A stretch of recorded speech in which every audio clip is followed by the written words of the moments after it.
Welcome to sixth video. We discuss graph neural power system. So, welcome. At the end of last chapter, we caught ourselves doing something a little embarrassing. In every chapter so far, the first thing our model did was flatten the grid into a list of numbers. And the moment you do that, you throw away the single most important fact, how it is connected. So, look at a one-line diagram. What is it really?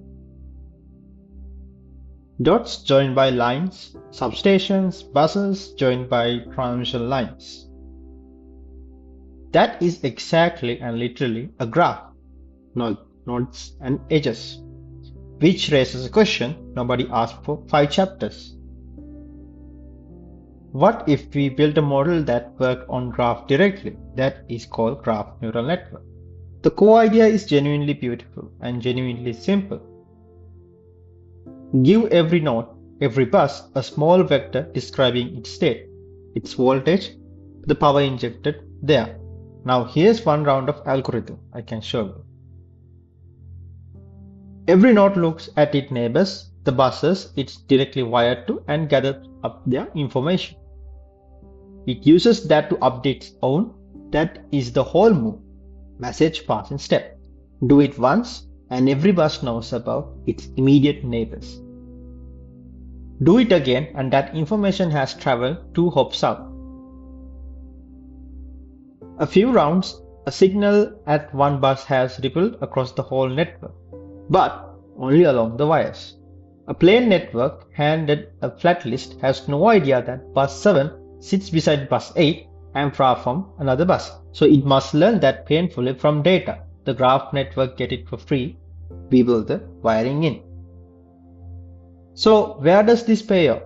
Start with the most basic calculation in all of power systems. The power flow. Given generation and demand, solve for the voltages and flows everywhere. It is the simulation operators run constantly. The trouble is, the full version is a set of nonlinear equations, slow to solve, especially thousands of times. So train a graph network to approximate it instead. We can do it easily. So a model called PowerFlowNet does exactly that, using message passing to estimate the flow across a grid. And it lands close to the true ones in milliseconds, not seconds even. Suddenly, running thousands of scenarios stops being a luxury. And running thousands of scenarios is exactly what keeping the grid safe demands. The golden rule of grid operation is called N-1. The system has to survive the loss of any single component. Lost the line, what overloads? Lost the transformer, does anything else trip? That's the general question. With hundreds of components, there is a staggering number of what-if simulations every few minutes. Worse failures cascade. One overload line trips, shoving its power onto the next, which trips in. That is how a local fault becomes a regional blackout. A benchmark called PowerGraph trains graph networks on exactly this, and a fast surrogate screen it all in time to act. Here's one more job that leans right into the structure.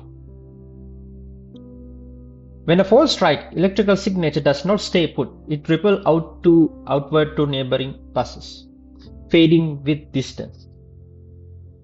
So, if you are looking at that, the pattern of who saw what and how strongly is precisely what a graph network reads natural. So instead of scrolling a wall of alarms, the model can point and say, the fault is here on this segment, localization by following the graph. But the deepest advantage is subtle, and it is worth slowing down for. Because a graph network reasons about structure, not fixed positions. A model trained on one grid can work on another. A grid with a line switched out for maintenance, grid that reconfigured itself after a fault, even sometimes a different network entirely. So that's the nature. Think about how badly the old approach fails here. The plain network trained on fixed list of 40 buses simply breaks the instant. The grid has 41. So the graph network just handles it. It learned a rule for how a bus talks to its neighbors, not just a fixed or traditional map. In a world where their grid topology changes by the hour, that is not a nice to have.